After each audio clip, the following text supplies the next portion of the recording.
کابل کې د پاکستان د سفارت مخې ته سخت احتجاجونه روان دي. پاکستان کې د افغان سفیر د لور د تښتول کېدو پر هغه د تشدد د حفاظت لپاره د یکشنبې په ورځ کابل کې د پاکستان سفارتخانې مخې ته ګڼ شمېر افغانان راټول شوي او د مظاهرې په ډول یې د پاکستان پر ضد شعارونه ورکول. په ټولنیزو رسنیو کې دې پېښې د افغانانو سخت غوسه راپارولې ده او له افغان حکومت څخه غوښتي چې په دې حساسو شرایطو کې چې په افغانستان کې له یوه طرفه خپل منځي جګړه روانه ده او بل طرف ته پاکستان شرم نه لري چې په افغانستان کې لا هم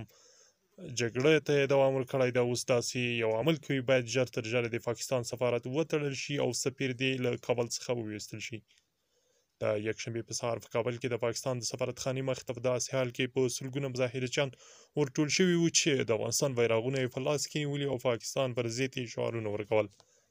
د افغانستان حکومت هم دغه پېښه په کلکو ټکو غندي او وایي چې د نجیب الله علیخېل 26 کلنه لور سلسله علیخېل د تښتولو او له هغه ربړولو څخه وروسته یې دغه پېښه غندلې او په کلکو ټکو یې له پاکستان څخه غوښتي دي چې باید عاملین یې پیدا او د قانون منګلو ته وسپارل شي.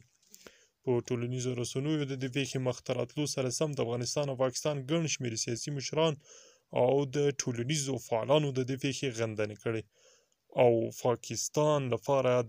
دغه پېښه د شرم پېښه بللې ده.